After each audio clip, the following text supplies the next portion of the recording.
Assalamualaikum warahmatullahi wabarakatuh. Di sini saya akan mempresentasikan mengenai analisis SWOT dari teori pengambilan keputusan. Eh, Perkenalkan, nama saya Kak Febrianti dengan NPM 214111108 dari kelas manajemen 21 gabungan. Oke, yang pertama ini adalah definisi dari SWOT. Jadi, SWOT atau SWOT itu adalah singkatan dari strength, yaitu kekuatan, weakness, kelemahan, opportunities, peluang, dan threat, ancaman. Di mana SWOT ini atau SWOT ini dijadikan sebagai suatu model dalam menganalisis suatu organisasi yang berorientasi profit dan non-profit dengan tujuan utama untuk mengetahui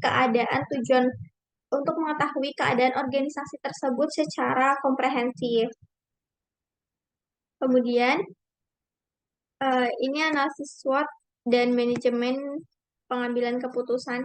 Jadi, secara umum ada beberapa kegunaan yang dipergunakan analisis SWOT dalam mendukung manajemen pengendalian keputusan, yaitu ini yang pertama ada mampu memberikan gambaran suatu organisasi dari 4 sudut dimensi, kemudian mampu memberikan pemahaman kepada para stakeholders yang berkeinginan menaruh simpati, bahkan bergabung dengan perusahaan dalam suatu ikatan kerjasama yang saling menguntungkan, kemudian dapat dijadikan sebagai rujukan pembuatan rencana keputusan jangka panjang, dan dapat dijadikan penilai secara rutin dalam melihat progress report dari setiap keputusan yang telah dibuat selama ini.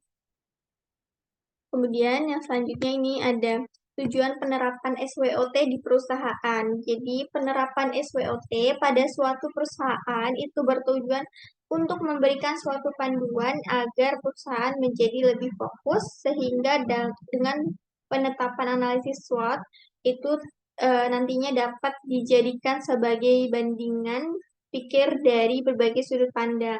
Jadi baik dari segi kekuatan dan kelemahan, serta peluang dan ancaman yang mungkin bisa terjadi di masa yang akan datang.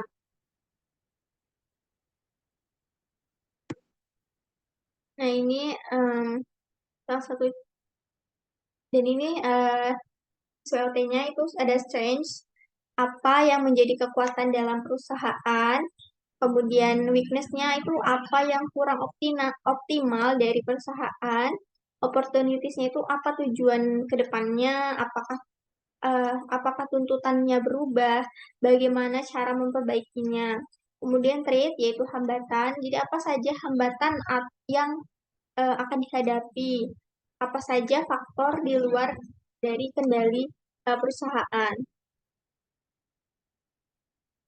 Selanjutnya ini ada faktor eksternal dan internal dalam perspektif SWOT. Untuk menganalisis secara lebih dalam tentang SWOT, maka perlu dilihat faktor eksternal dan juga internal sebagai bagian penting dalam analisis SWOT, yaitu yang pertama ada faktor eksternal dan faktor internal. Untuk menganalisis secara lebih dalam tentang SWOT, maka perlu dilihat faktor eh, eksternal dan internal sebagai bagian penting dalam analisis SWOT-nya.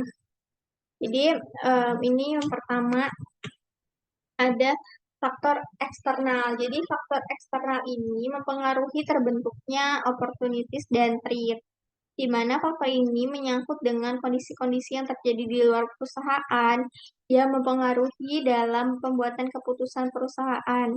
Faktor ini mencakup lingkungan industri dan lingkungan bisnis makro, ekonomi, politik, hukum, teknologi, kependudukan, dan sosial budaya. Kalau yang faktor internal, ini mempengaruhi terbentuknya strength